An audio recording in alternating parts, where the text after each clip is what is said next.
Halo Romo. Hai Romo.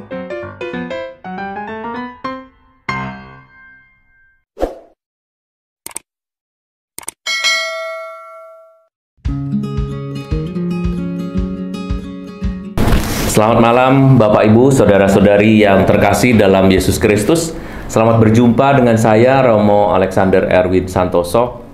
Malam hari ini kita bersama-sama bertemu dan juga akan membahas satu tema yang barangkali akan bisa menjadi pengajaran bagi cara kita berdoa, terutama berdoa di dalam keluarga kita. Pada situasi seperti sekarang ini, mungkin kita bisa meminta segala sesuatu kepada Tuhan. Misalnya meminta supaya sembuh, supaya terbebas dari sakit, supaya usaha berhasil, supaya pekerjaan bisa lancar, supaya pendidikan anak-anak bisa baik. Semuanya yang kita inginkan barangkali bisa terjadi di sini, dan juga kita ingin supaya kita mendapatkan sesuatu dari doa-doa kita. Oleh sebab itu, dalam beberapa pertemuan ini saya membahas secara khusus mengenai hidup doa. Yang kemarin sudah berdoa tidak berubah. Sekarang kita akan membahas Tuhan tidak pernah berhutang. Apakah benar Tuhan tidak pernah berhutang? Nah, kita akan membahasnya. Sambil sebentar lagi kita akan menunggu juga teman-teman dari Instagram yang akan bergabung bersama dengan kita.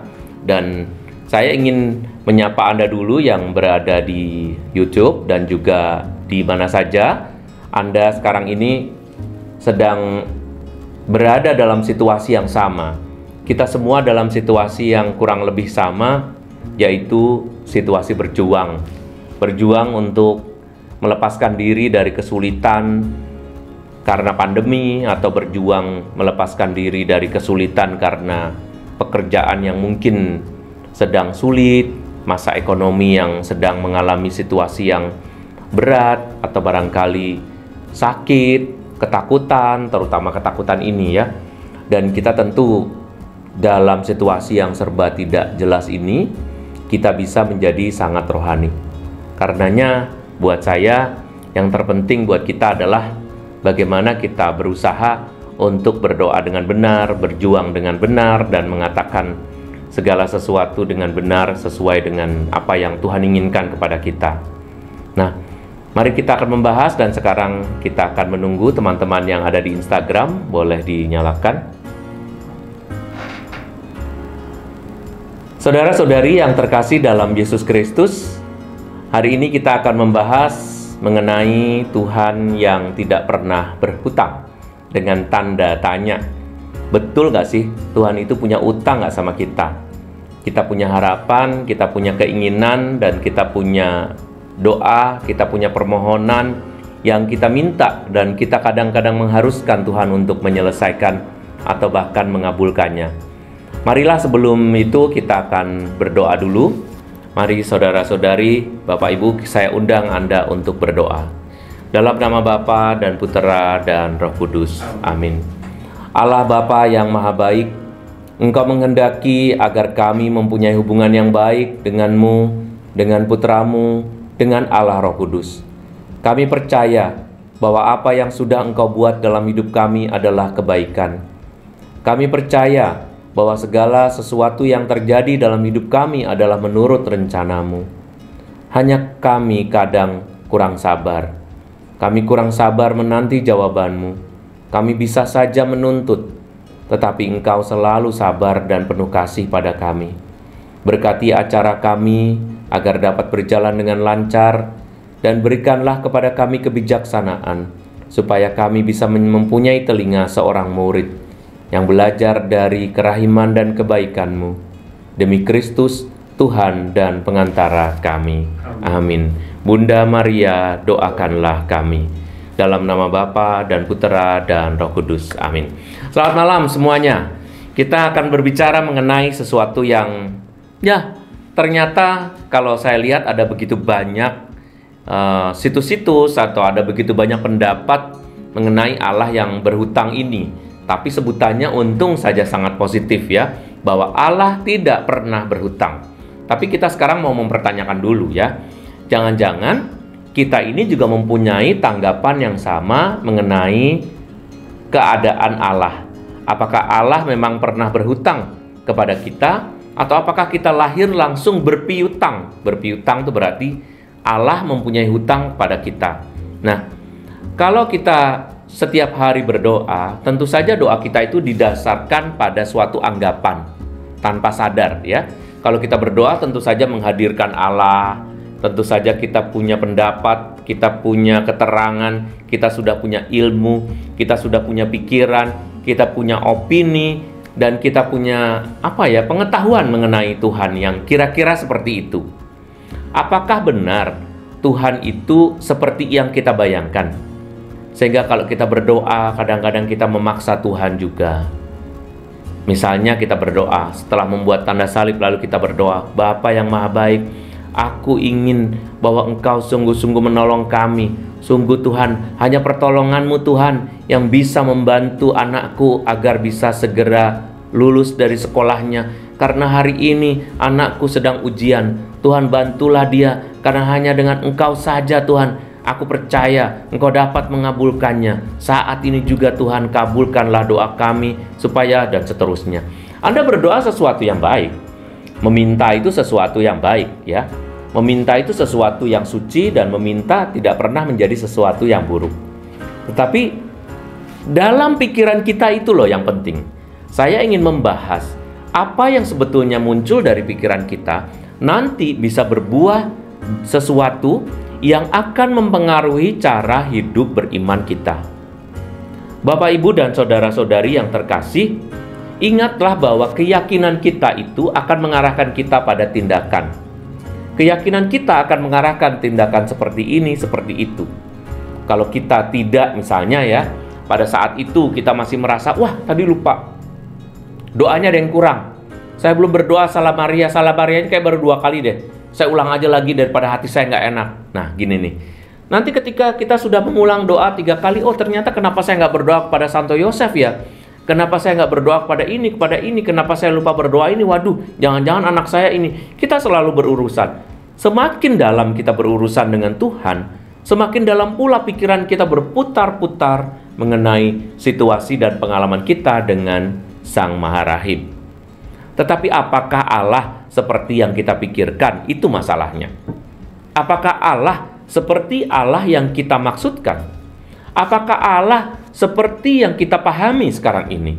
Yang bisa marah ketika doa kita kurang, yang bisa marah ketika kita lupa, yang bisa marah ketika begini dan begitu, tidak tahu apa yang ada dalam pikiran kita.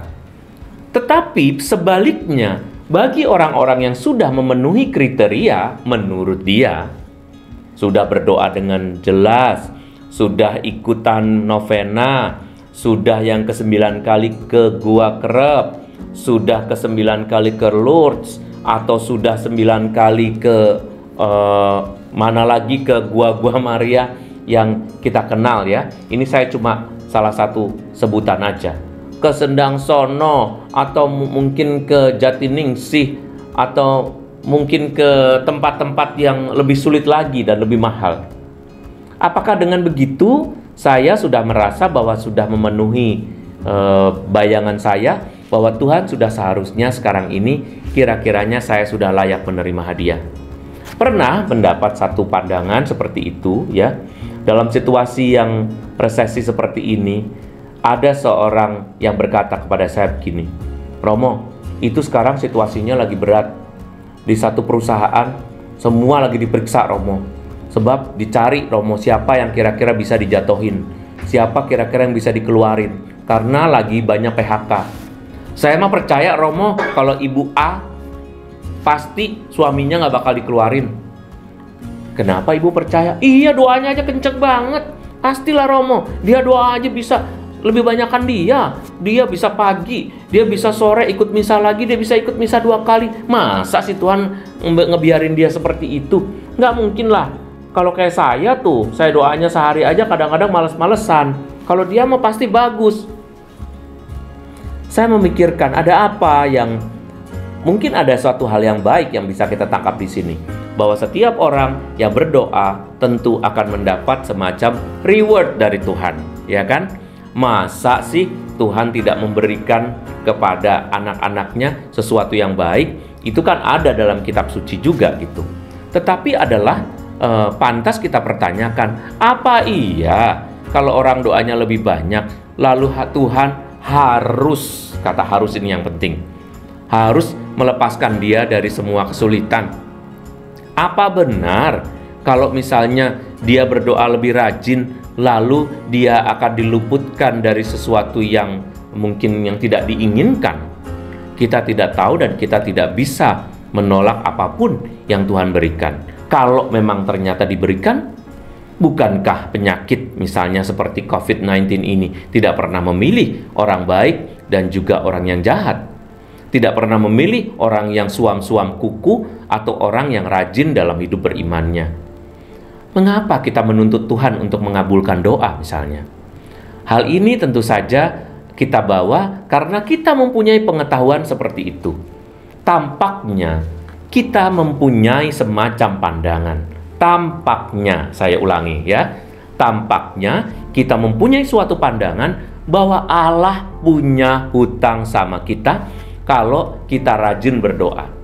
Jadi kita kayak deposit sesuatu, kita ngumpulin sesuatu, dan Allah harus membayar pada saat yang tepat. Maka ada pandangan juga yang baik.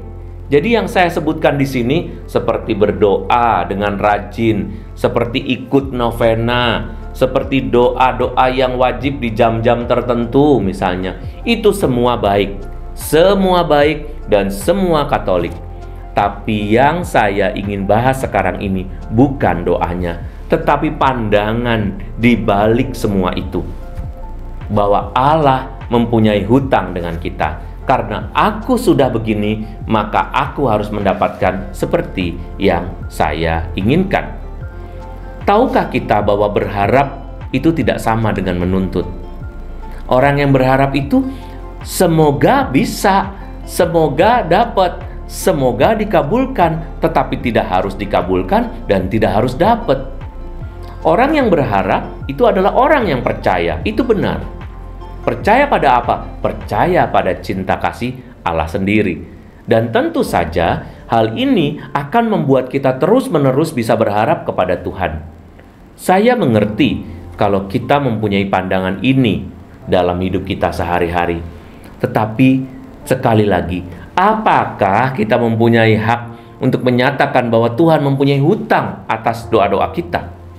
Apa yang sudah kita berikan sampai seolah-olah kita benar-benar mempunyai piutang atas Tuhan? Tuhan harus membayar semua doa-doa kita. Sampai akhirnya ada orang-orang yang benar-benar 180 derajat. Yang dulunya sangat setia, yang dulunya sangat rajin berdoa, 180 derajatnya adalah dia tidak percaya. Bahkan dia meninggalkan Tuhan, bahkan dia lupa sama Tuhan, bahkan dia membenci Tuhan. Hal itu adalah karena keyakinan. Allah tidak pernah berubah. Tuhan tidak pernah berubah. Tuhan tetap sama. Dari dulu, sekarang, dan selamanya Dia tidak akan pernah berubah. Kita yang berubah. Maka supaya kita bisa mempunyai pendapat yang baik mengenai Allah, kita harus mengikuti apa yang difirmankannya. Kita hidup dalam pendapat bahwa kita mempunyai hak untuk dapat dihadiahi dan diberi sesuatu dari Tuhan. Bahkan kita mempunyai cara untuk berdoa dan berharap untuk mendapatkannya.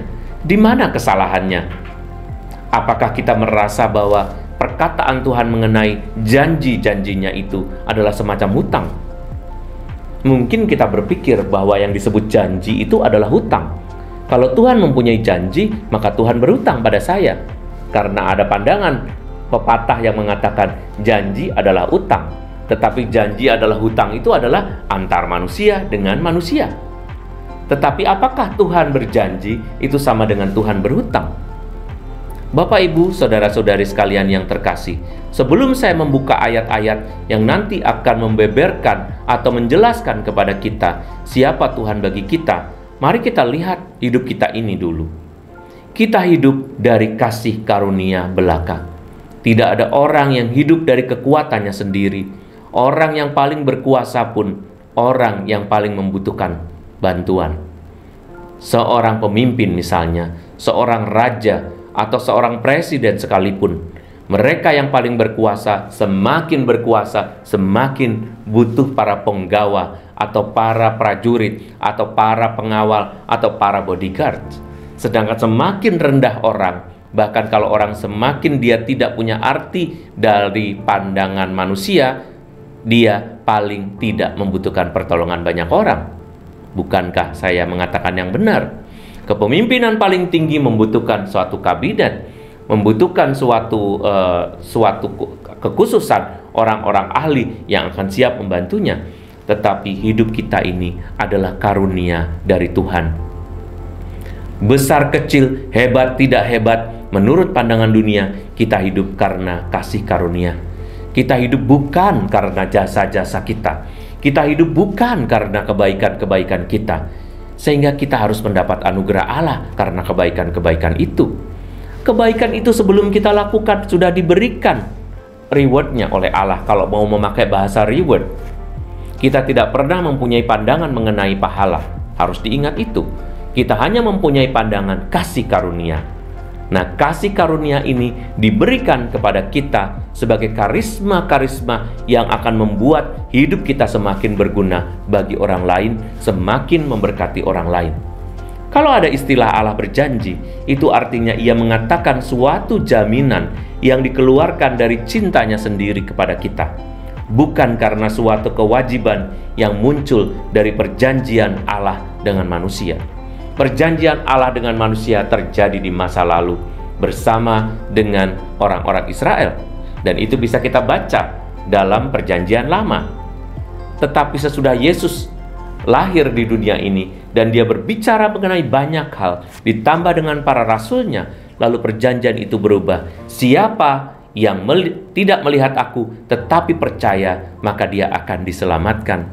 Kita tidak mendengar suatu janji apapun. Janji Tuhan adalah di mana ada 2 atau 3 orang berdoa atas namaku, aku ada bersama mereka. Kalau ada orang-orang yang mencari, maka akan menemukan. Kalau ada orang yang mengetuk, pintu akan dibukakan. Begitu saja bilangnya.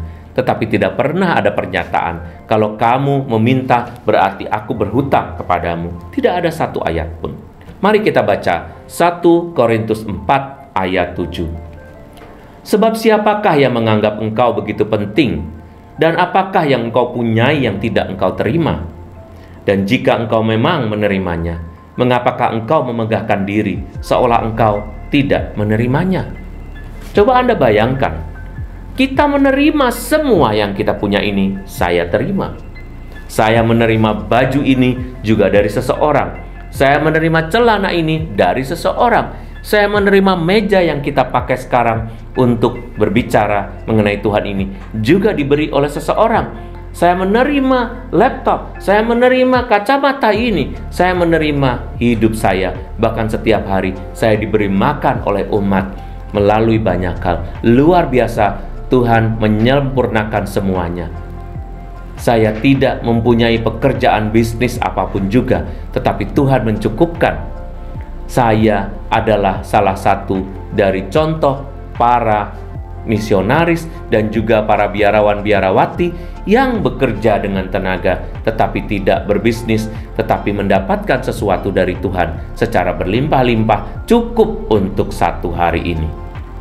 Bapak, Ibu, dan saudara-saudari yang terkasih, saya menerima, Anda juga menerima.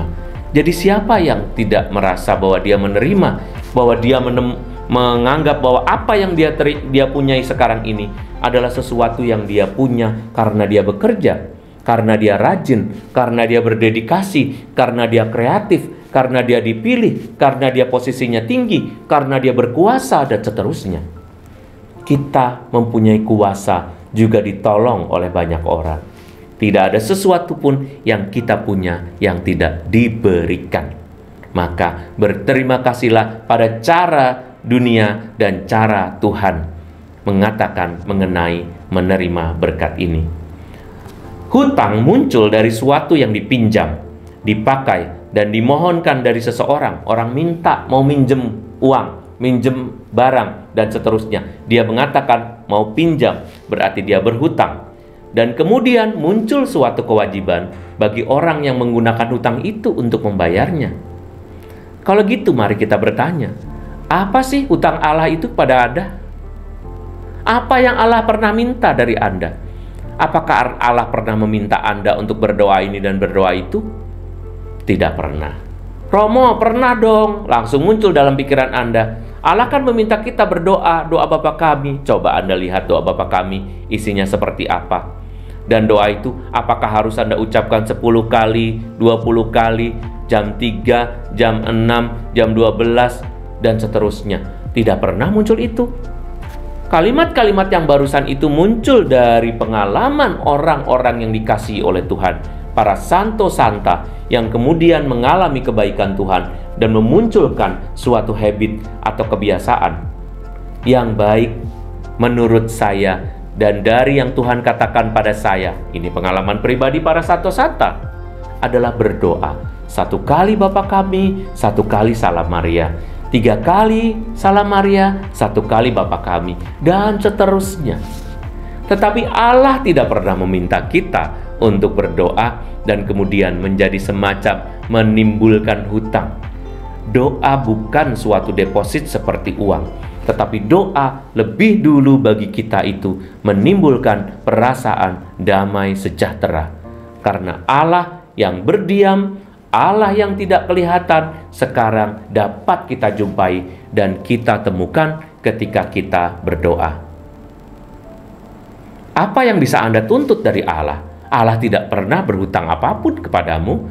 Bagaimana Allah bisa kemudian membayar hutang? Anda yang mempunyai banyak hutang pada Allah. Anda pernah berjanji ini, berjanji itu. Anda pernah waktu menikah berjanji, itu aja banyak yang tidak memenuhi. Kalau saya ketemu dengan orang-orang yang kemudian mau berpisah, orang-orang yang bermasalah dengan hidup perkawinannya, apa yang ia katakan?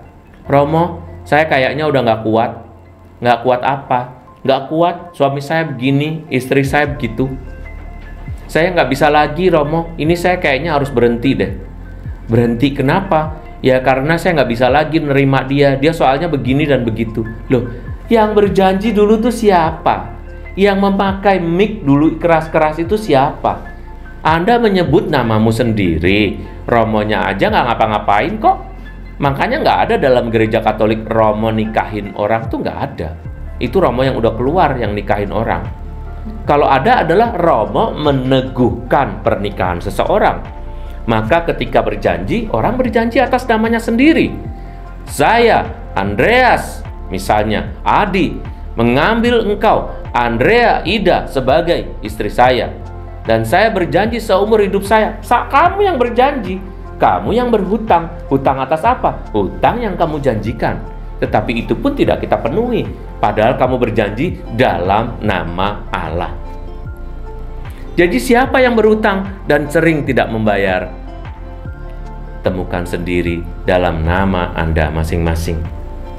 Orang yang mengasihi Allah akan yakin di dalam hatinya bahwa Allah melakukan semua itu untuknya karena kasih dan menganggap kita layak menerimanya.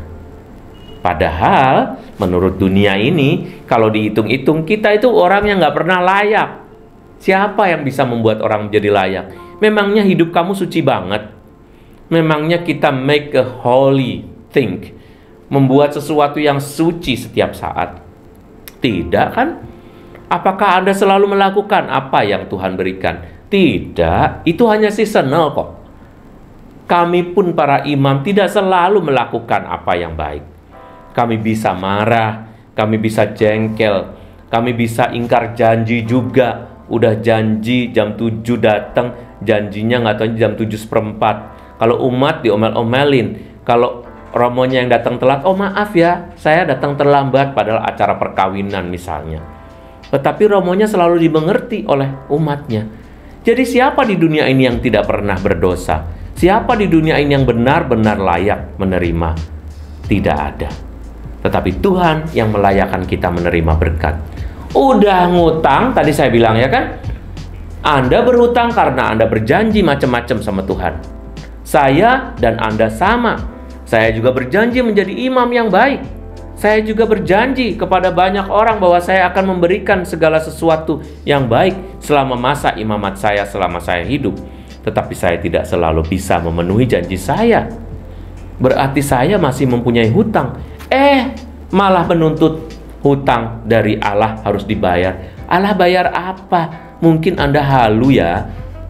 Tapi ternyata yang halu ini banyak. Justru semakin kita dekat pada Tuhan, semakin kita tanpa sadar, di subconscious kita atau di bawah sadar kita, kita menganggap Allah berhutang. Akhirnya kita sendiri yang menderita. Tidak ada ayat yang mengatakan Tuhan berhutang budi. Berhutang budi apalagi, ya kan? Berhutang budi itu berarti Tuhan pernah kita tolong apa? Nggak pernah. Kita nggak pernah ditolong. Simon Kirene aja yang pernah menolong Tuhan Yesus. Dan apa yang Simon Kirene katakan? Apakah Simon Kirene pernah mengatakan bahwa dia sekarang ini berpiutang pada Tuhan Yesus? Tidak. Tidak ada kalimat dari Simon dari Kirene. Dia hanya dipaksa untuk mengangkat salib Tuhan Yesus. Dan ketika dia dipaksa mengangkat salib Tuhan Yesus, membantunya, Simon Kirene tanpa salah, dia benar-benar seorang yang bersih, mengangkat dan membantu Tuhan Yesus. Dia mungkin orang yang paling berpiutang dan menolong Tuhan. Atau mungkin Maria, yang selama 9 bulan 10 hari dan kemudian selama 34 tahun membantu Tuhan Yesus. Atau selama Yosef menerima panggilan Allah sampai dengan kematiannya, lalu Yosef memelihara keluarga kudus. Itulah yang pernah berpiutang mungkin kepada Tuhan. Tetapi itu pun tidak pernah mereka perhitungkan. Maria bahkan mengatakan, kalau kita mau meniru teladan Maria di bulan yang indah ini, dia katakan, aku bersukacita karena aku merasa dikaruniai. Aku orang yang sederhana, tetapi aku dipilih untuk menjadi puterinya, menjadi orang yang dikasihinya. Aku bukan siapa-siapa, tetapi Tuhan telah memilih aku di antara orang-orang yang hina. Dia justru menerima selama mengerjakan sesuatu. Maria justru menganggap dia menerima. Kita nih ngerjain kagak, tetapi malah nganggap Allah mempunyai utang. Aneh nggak? Nah, oleh sebab itu, pertanyaan dalam judul kita ini harus kita jawab sekarang. Allah tidak mempunyai hutang. Allah tidak pernah berhutang kepada kita sedikit pun. Tuhan tidak pernah bisa berhutang pada makhluk ciptaannya. Karena semua yang diciptakannya ini adalah hasil dari kekuasaannya. Dia tidak perlu berhutang kepada siapapun. Orang-orang sederhana mencukupkan dirinya untuk kebutuhannya dengan apa yang dimiliki. Mereka bersyukur atas apa yang diterimanya dari Allah dengan sukacita. Senang ya jadi orang yang sederhana. Tahu gini kita jadi yang penting orang yang bisa makan sehari aja, bisa makan 3 kali udah cukup. Gitu ya. Bisa seneng-seneng. Nanti kalau pas hari raya bisa pakai baju yang bagus. Tiap hari bisa ikutan misa harian dengan sederhana. Tiap minggu bisa ikutan misa bersama dengan seluruh keluarga. Udah itu aja, nggak usah susah-susah, nggak usah aneh-aneh. Yang penting anak-anak semua dapat pendidikan yang baik. Nggak usah yang terbaik, yang baik aja. Itu orang yang paling tidak pernah punya anggapan bahwa Tuhan berhutang. Tetapi orang yang memiliki banyak harus lebih bersyukur dan bukan terus meminta seolah Tuhan masih berhutang kepadanya hanya karena ya proyeknya belum tuntas, hanya karena omsetnya turun, dan karena masalah-masalah yang benar-benar personal dan masalah yang benar-benar bersifat sangat egois, lalu bisa menganggap bahwa Tuhan mempunyai hutang kepadanya. Tapi ini semua adalah suatu contoh yang bukan berat sebelah menganggap bahwa orang yang lebih tidak punya atau lebih sederhana pasti lebih baik daripada orang kaya. Tidak. Orang bahkan bisa sudah sederhana malah semakin menuntut Tuhan terus-menerus dan mengeluh terus-menerus, kurang terus, ada aja.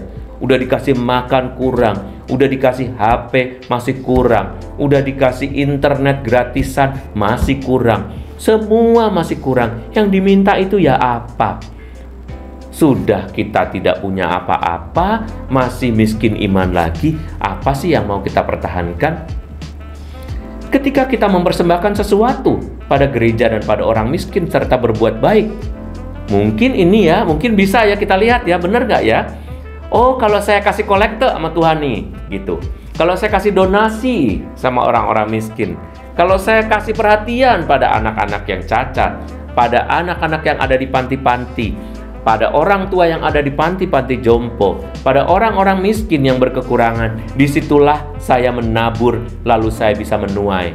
Mari kita berbicara mengenai teologi tabur tuai ini. Dalam gereja Katolik saya mau mengatakan, teologi tabur tuai tidak pernah ada dalam teologi kita. Teologi tabur tuai bukan teologi Katolik. Kita tidak pernah menabur lalu harus menuai. Tetapi yang kita tabur haruslah berbuah sukacita kepada kita. Lalu yang kita tuai apa? Damai sejahtera. Tetapi ini bukan tabur tuai kalau saya memberi lalu saya mendapatkan sesuatu yang bahkan bisa lebih besar. Ada bahkan seorang yang sangat kaya, saya kenal betul, ya. Dia pada malam itu mempersembahkan sebuah kendaraan sebagai hadiah dari pengumpulan suatu dana. Dan persis besoknya dia menerima hadiah yang sama persis dengan yang diberikan dari bank, karena dia mempunyai deposito dan tabungan yang berlimpah-limpah di bank, sehingga setiap kali ada pengundian, undiannya selalu dia yang dapat. Karena apa? Karena kuponnya banyak, poinnya banyak, sehingga dia selalu dapat. Lalu dia mengatakan, tuh Romo, malam aku kasih yang ini, paginya aku dapat yang sama Romo. Tuhan itu begitu baik sama saya Romo. Saya pikir-pikir lagi, saya sendiri kok ya ikut undian gak pernah dapat ya. Saya doa lebih banyak loh. Saya tiap hari loh, saya mempersembahkan hidup saya loh. Kenapa saya nggak pernah ini ya? Hebat sekali orang ini ya. Kayaknya bakat deh. Ada lagi teman saya ini, kalau setiap nunduk ke bawah pasti dapat duit. Jalan sedikit 2.000. Jalan lagi lebih jauh 5.000. Jalan sedikit lagi 20.000. Saya ngelihat ke bawah kok batu melulu, nggak pernah ada apa-apa. Oh bakat kali begini ya. Matanya ada scannernya, saya nggak bisa ngeliatin ini. Tapi mohon maaf, yang begini-begini pun tidak ada yang menabur dan tidak ada yang menuai yang bisa kita hubungkan dengan teologi manapun dalam gereja Katolik. Justru semakin banyak kita menabur, semakin kita berguna, damai sejahtera lah yang akan diberikan kepada kita. Karena apa? Sebelum kita menabur, kita sudah diberi dulu, itu kuncinya.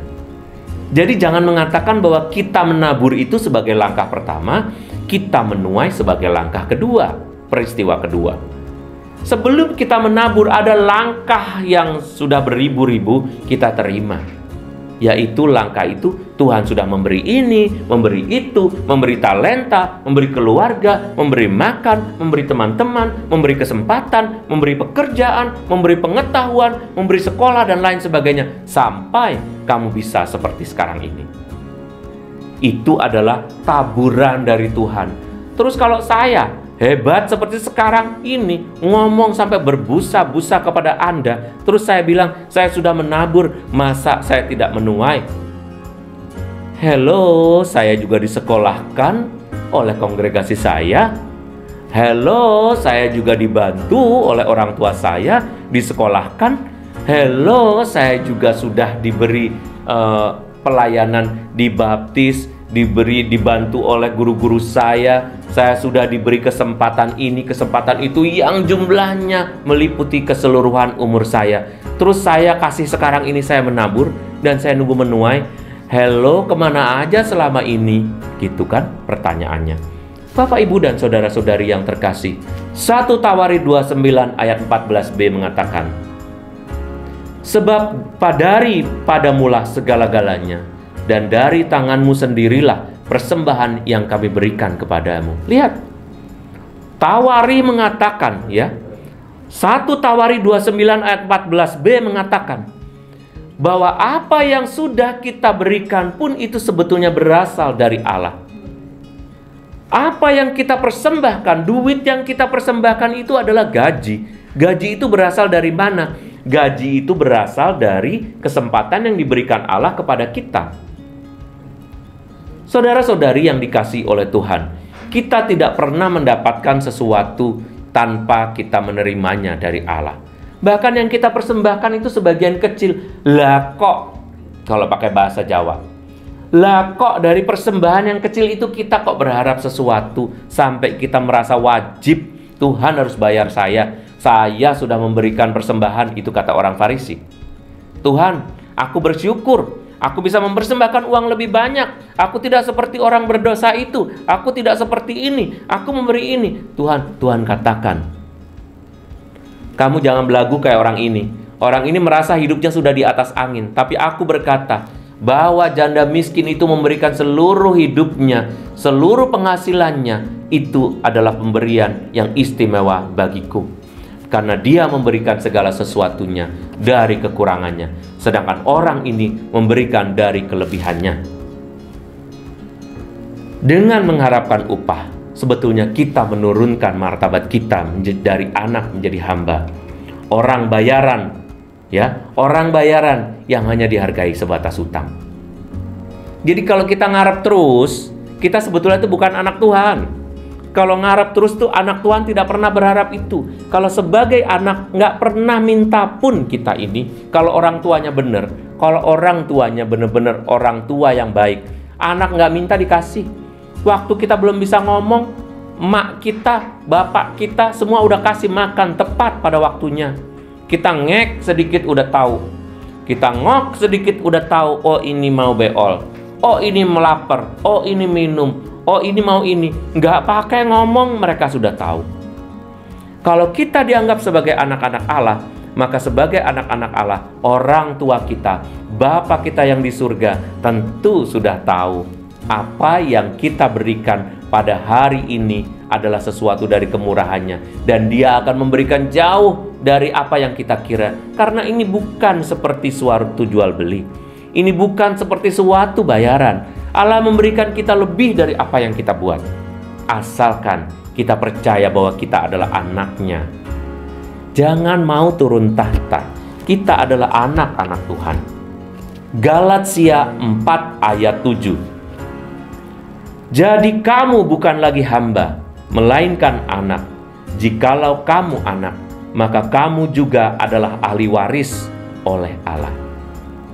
Jadi kita ini bukan hamba, kita ini bukan pesuruh, kita ini adalah orang-orang yang dicintai oleh Tuhan. Kita adalah anak-anak Tuhan. Maka dengan bersikap bahwa Allah harus membayar, Allah sebagai Tuhan, maka kita adalah seorang hamba. Seorang hamba tidak tahu apa yang dikerjakan oleh tuannya, tetapi seorang anak akan tahu apa yang dikerjakan oleh bapaknya. Dia akan percaya bahwa Tuhan sudah akan memberi apa yang tidak bisa disebutkannya. Bahkan ketika dia tidak bisa berdoa, Roh Kudus membantu supaya doa yang dikeluarkan adalah suatu doa yang terbaik. Bapak, Ibu, saudara-saudari, dimanapun Anda berada. Gaya orang bayaran tuh adalah nunggu dibayar, ya nggak sih? Nunggu dibayar itu bosen. Aduh, gaji belum dikasih nih, alasan mulu, covid lagi, tanggal 5 belum dibayar, jengkel, marah, dan seterusnya. Orang-orang yang bayaran adalah orang-orang yang perhitungan. Dia membayar, kemarin kayaknya aku itu lembur 5 hari loh, kok cuma dibayar 4 hari ya? 5 hari aja, hari kelima itu aku lembur 3 jam bukan sejam. Jadi ini kurang 3 jam bayarannya. Jadi udah terima pun bisa marah. Melakukan semua atas dasar kerja, bukan atas dasar cinta. Tidak dekat, tetapi takut dan khawatir. Nah, kalau kita punya anggapan bahwa Allah mempunyai hutang sama kita, berarti kita pun berpiutang pada Dia. Nah, kita seperti orang bayaran ini. Kita selalu cemas, ya kan? Kita doa gini kayak kurang gitu. Berbahagia aja, orang malah lebih. Tapi ini nggak bisa dibuat ya. Tidak bisa dibuat, oleh kalau gitu saya berbahagia, sekarang saya asal-asalan. Bukan begitu. Orang yang penuh cinta, udah tahu sama bapak ibunya, nggak akan pernah merusak hubungan itu. Karena sudah saking cintanya. Bukan malah asal-asalan, ntar gue juga dicariin, gue pulang aja jam 12. Itu namanya nakal. Tetapi justru orang yang percaya pada kebaikan orang tuanya, dia bahkan tidak ingin menyakiti hati orang tuanya, tidak ingin melakukan hal-hal yang tidak atau sama sekali tidak menguntungkannya, tetapi melakukan hal-hal yang sangat berguna.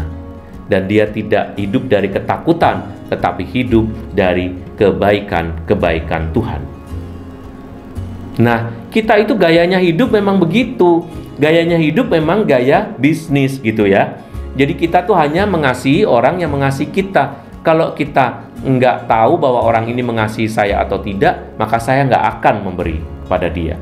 Gaya manusiawi kita begitu. Semua bawaannya begitu. Tetapi kita disuruh naik tingkat lagi. Seperti orang tua tuh ya. Anaknya senakal apapun akan dibela. Anaknya sebrengsek apapun, namanya masih terus didoakan. Apabila kamu mengasihi orang yang mengasihi kamu, apakah upahmu? Bukankah pemungut cukai juga berbuat demikian? Demikianlah bacaan dari Matius 5 ayat 46. Matius 5 ayat 46 ini mengatakan benar-benar kita harus berubah pandangan kita.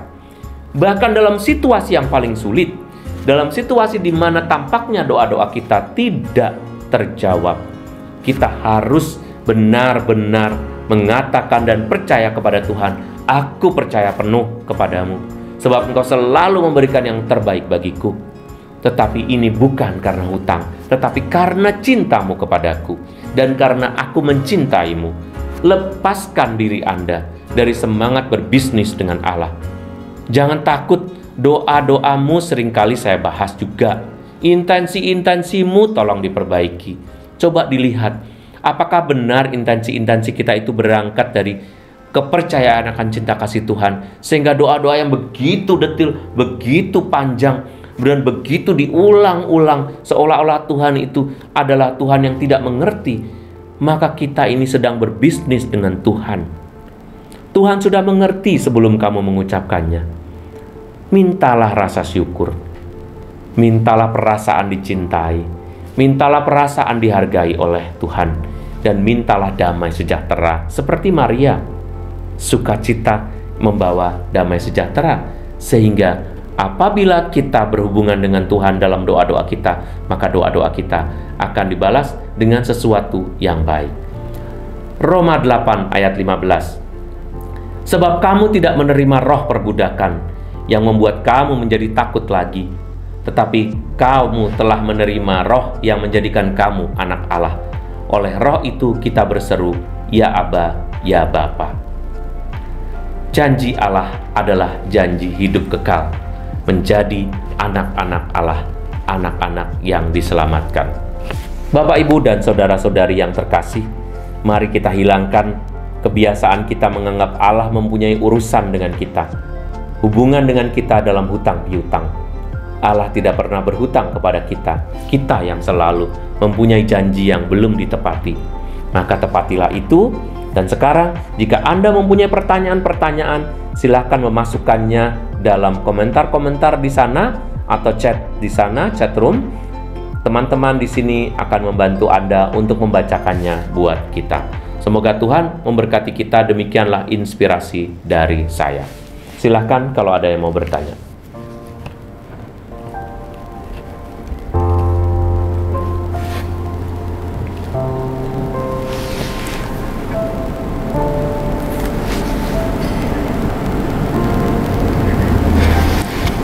Jelas semua ini? Kayaknya jelas semua ya. Sudah merasa jelas? Oke. Bagaimana jika doa-doa kita tidak terjawab? Bagaimana jika kita sudah berdoa banyak, tetapi Tuhan tidak juga kunjung menjawab doa-doa kita? Apakah perasaan kita? Apakah kita menyesal sudah banyak berdoa tetapi tidak ada jawaban? Apakah kita menyesal karena doa-doa kita ternyata seperti angin lalu, tidak digubris sedikit pun? Ataukah kita merasa bahwa Tuhan ketika membaca kitab suci ada membuat banyak janji kepada orang Israel, lalu merasa bahwa itu juga janji buat kita? Apakah kita merasa bahwa Tuhan juga berjanji kepada kita sesuatu? Saya sering bilang begini ya, kepada orang-orang yang tidak berani mempunyai anak banyak. Saya bilang, kamu harus berani, sebab setiap orang mempunyai rezekinya sendiri-sendiri, demikian juga anakmu. Lalu orang itu kemudian berusaha untuk memenuhi pengharapan Tuhan dengan lalu memelihara anak tanpa memanipulasinya. Ada anak yang mempunyai, ada seseorang yang mempunyai anak lebih dari 2. Lalu dia mulai mengatakan, aduh Romo, ini anak banyak banget Romo, aku pusing Romo, saya kira dapat anak 2 itu enak Romo, ternyata 3, ini 4, malah semakin sekarang ini malah sudah ini Romo. Loh, kamu mempunyai anak itu jangan seolah-olah saya berhutang karena saya mengatakan kepadamu, punyailah anak jangan hanya 1 atau 2, tetapi 3 itu baru mulai Katolik. Kalau saya bilang di Jakarta ini, kalimat itu mempunyai maksud supaya kita tidak memanipulasi. Sebetulnya Anda boleh mempunyai anak berbelas-belas, siapa yang melarang? Anda selalu boleh, bahkan karena Anda dilarang untuk melakukan manipulasi, karena Anda dilarang untuk melakukan toleransi pada intervensi medik, maka Anda harusnya mempunyai anak sebanyak yang ingin diberikan oleh Allah. Bukan 3, bukan 4 yang banyak. 5, 6, 7, 8, terserah Tuhan sebetulnya itu kalimatnya. Itu yang mau saya katakan kepada Anda. Tapi kenapa kira-kira ketika mempunyai anak 4, lalu mulai berbicara dengan saya, seolah-olah saya berhutang atas janji saya? Jadi kira-kira orang ini lalu bilang kepada saya, Romo katanya punya anak banyak itu senang, karena rezekinya banyak ini, aduh saya susah tiap hari ngurusi ini, mana sinyal semakin susah lagi sekarang, 4-4-nya harus punya 4-4 media, harus punya HP, semua harus punya laptop. Ini Romo, aduh malah berat. Terus maksudnya Anda berbicara sama saya apa? Ya kan dulu Romo, ya. Terus jadi karena saya ngomong lalu saya bersalah. Saya katakan itu bukan suatu hal, bukan suatu minat saya pribadi loh itu. Itu bukan pendapat saya. Itu pendapat seluruh gereja. Kita tidak pernah boleh membuat intervensi terhadap kandungan, terhadap kehamilan, intervensi terhadap pembuahan, dan seterusnya. Sehingga sebetulnya yang benar itu adalah orang-orang zaman dulu mempunyai anak seperti yang Tuhan berikan. Lalu Anda akan langsung bilang kan, mereaksi, ya Romo dulu kan dulu, sekarang udah beda. Yang membedakan tuh siapa? Allah tidak pernah membedakan. Terus yang sekarang Anda tuntut apa dari saya? Karena saya ngomong, Anda harusnya begini, punya anak minimal 3, baru Katolik. Itu cuma sebetulnya pembukaan aja. Yang saya inginkan itu Anda punya anak sejauh yang Tuhan inginkan. Supaya apa? Supaya tidak melakukan dosa. Karena melakukan manipulasi, melakukan aborsi, dan seterusnya. Jadi kemudian kalau saya dituntut, saya bilang, lah sekarang kalau senang punya anak banyak, ketika kamu bahagia mendengar tawa-tawa anakmu itu, saya nggak ada di sana loh. Saya nggak turut bahagia bersama kamu. Saya nggak ngeliatin anak-anakmu kok. Lah kalau bahagia kok kamu nggak bilang sama saya? Kok nggak dilaporkan? Nah begitu anaknya berat, anaknya nakal kok langsung laporan sama saya. Oh ini tampaknya kayaknya nih seperti kalau kita ini berkontak, berkomunikasi sama Tuhan kayak begini juga. Tuhan, engkau kan suruh aku begini, sekarang aku udah begini, kok nggak ini gitu, mirip. Jadi hidup kita selalu bisa menyalahkan. Nah, silakan kalau sudah ada yang mau bertanya, ya. Romo, di saat saya sedang berbeban berat, saya seringnya kayak ngobrol sendiri seperti saya sedang ngobrol sama Tuhan.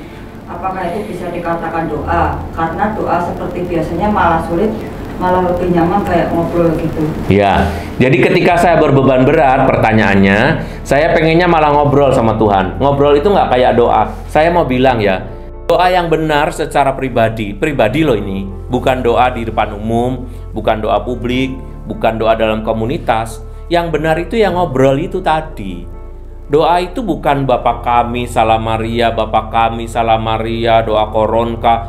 Pribadi kok doanya begitu doang. Ya harus disertai. Doa-doa tadi itu baik. Bapa kami, Salam Maria itu adalah doa-doa Katolik. Doa koronka, doa tradisi, ya kan? Atau mungkin doa kepada Santo Santa. Boleh, bagus sekali. Tapi jauh lebih bagus lagi adalah ketika kita sendirian, doa kita itu ngobrol. Jadi doanya nggak usah nunggu sampai berbeban berat. Hidup aja kok capek, ruwet hidupnya, ya kan? Sudah berbeban berat, ngomong aja nggak boleh, kan itu nggak mungkin. Pasti Tuhan sangat mengerti, dan itu pasti Tuhan sangat senang jika kita berbagi dengan Dia melalui doa. Terima kasih. Bagaimana mengatasi kekhawatiran akan masa depan? Bagaimana mengatasi kekhawatiran akan masa depan? Pertanyaannya. Mengatasi kekhawatiran akan masa depan, percaya kepada Tuhan. bahwa Tuhan sudah mempunyai rencana yang indah buat saya.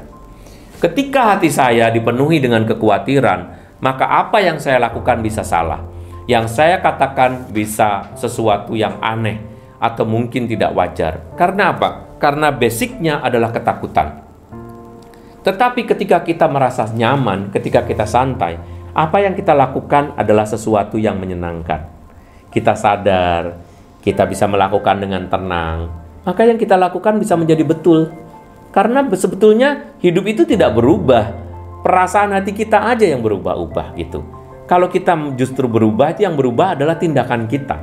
Kalau hati kita senang, tindakannya baik, hasilnya baik. Ini saya ngomong mengenai kita manusia. Ya, kalau kitanya baik, mengerjakan yang baik, hasilnya akan baik. Kan betul, ya? Tapi kalau kita takut, hasilnya perasaan takut, dan kemudian tindakan kita akan menjadi kurang betul karena didasarkan akan rasa takut. Jangan takut akan masa depan, sebab janji Tuhan bagi kita, siapapun yang percaya kepadaku, dia tidak akan pernah aku tinggalkan. Dan hari-harimu sudah ada di dalam tanganku. Coba baca kitab Mazmur supaya lebih tenang. Terima kasih. Ada pertanyaan lagi, jika kita dalam setiap doa bahkan kadang sampai tidak tahu harus bicara atau cerita apa lagi ke Tuhan, lalu apa tanda jika doa kita mulai dijawab? Jika saya sudah tidak bisa lagi bicara di hadapan Tuhan dalam doa, lalu saya mulai tidak bisa ngomong apa lagi, ada nggak tanda-tanda bahwa doa kita mulai dijawab? Nah, ini dua pertanyaan sebetulnya. Saya tadi menunggu, Romo, kalau saya udah nggak bisa ngomong lagi, saya harus melakukan apa? Harusnya begitu pertanyaannya. Tapi ternyata ketika saya sudah tidak bisa ngomong lagi, apakah ada tanda-tanda doa saya tidak dijawab? Itu dua pertanyaan sebetulnya. Ketika saya tidak bisa ngomong lagi, apa yang harus saya lakukan? Dan yang kedua adalah, apa tanda-tandanya bahwa doa saya dijawab? Yang pertama adalah, ketika saya tidak bisa ngomong lagi, ya diam. Tapi diam itu dalam situasi doa jangan takut. Tuhan akan tahu dan akan melindungimu ketika kamu membuat tanda salib dan berdoa, lalu hilang semuanya, lalu menjadi semacam kesejukan, lalu menjadi rasa nyaman. Dan ketika saat itu kita akan merasa Tuhan ada di tengah-tengah kita, dan kita merasa nyaman. Nyaman itulah jawaban kita. Bapak Ibu, seringkali kita berharap bahwa jawaban Tuhan itu adalah sesuatu yang material.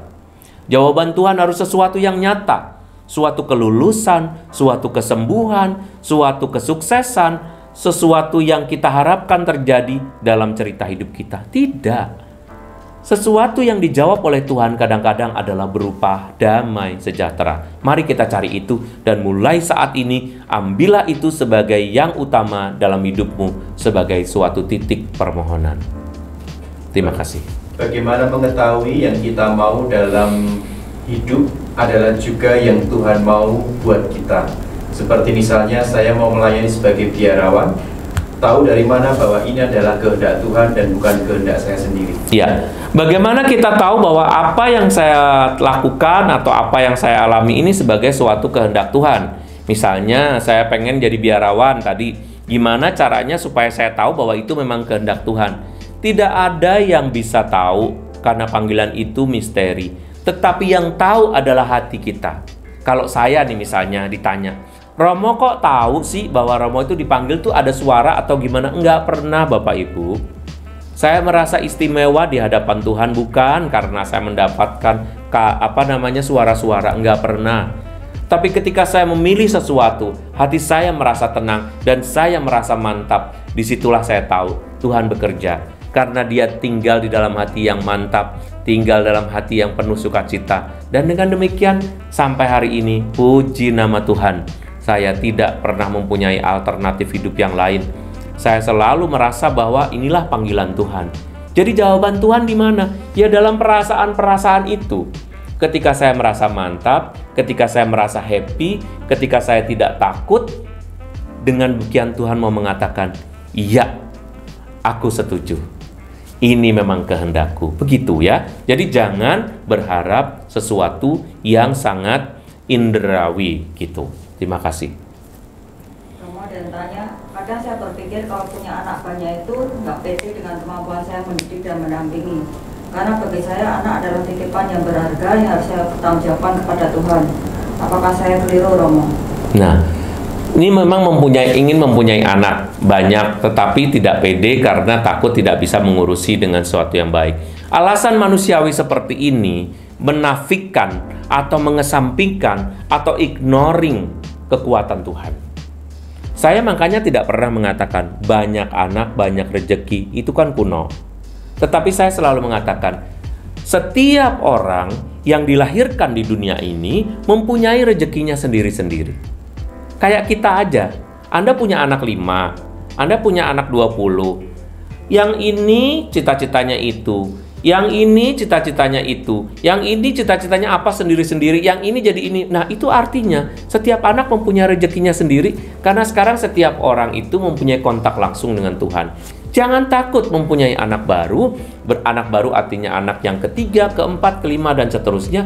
Setiap anak jalannya diatur oleh Tuhan, asal bapak dan ibunya selalu mengimani. Kita jangan mengatakan bahwa memberi yang terbaik itu selalu memberi makanan yang terenak, terlezat, termahal.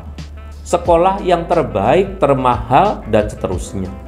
Kita bisa memberikan mobil atau motor pada setiap anak, itulah yang terbaik. Yang bilang tuh siapa? Kita ini terlalu ribet dengan hal begitu. Padahal masih banyak Anda kalau berjalan-jalan ke desa-desa ya.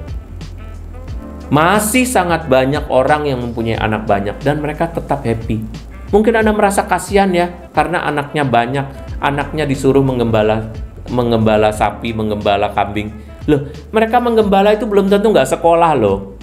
Yang sekarang jadi orang kaya itu, dulunya juga bisa menggembalakan sapi. Para romo-romo itu, yang sekarang Anda temui itu, dulunya juga penggembala, dulunya juga nyawah di rumahnya. Tetapi sekarang justru karena mereka mengalami semua secara lengkap, mereka bisa menjadi manusia yang lebih wajar dan bahkan mengajari orang-orang yang jauh lebih makmur dan sejahtera menurut ukuran dunia. Jadi, jangan takut, tetapi persembahkanlah dirimu dan kekhawatiranmu kepada Tuhan. Terima kasih. Romo, mana yang lebih tepat, kita adalah hamba Tuhan atau anak Tuhan? Mana yang lebih tepat, kita adalah hamba Tuhan adalah anak Tuhan. Yang benar adalah kita ini anak-anak Tuhan. Bapak, Ibu, dan saudara-saudari yang terkasih, sebentar lagi Instagram akan segera usai ya, karena sudah hampir 1 jam. Tetapi Anda masih bisa melanjutkan dan melihat sebentar jika masih ada pertanyaan di YouTube channel kita. Dan jika Anda masih ingin melihatnya, Anda juga bisa menyaksikannya di Komisi Kerasulan Keluarga KAJ YouTube channelnya. Jadi ada 3 platform yang akan kita pakai. Anda bisa melihat dari acara yang sama. Dan Anda selalu bisa mengikutinya juga di @komkk.kaj untuk Instagram dan @erwinmsf untuk Instagram saya. Sekarang kita akan belajar memahami bagaimana kita dapat memperoleh jawaban atas semua pertanyaan-pertanyaan kita itu. Tapi sebelumnya saya ingin menyapa teman-teman dari Instagram untuk nanti kita berjumpa lagi pada Selasa depan dan di jadwal yang sama. Dan saya merasa yakin bahwa Anda sudah terinspirasi dan Anda boleh mengulang bagian-bagian yang mungkin belum Anda pahami sampai sejauh ini.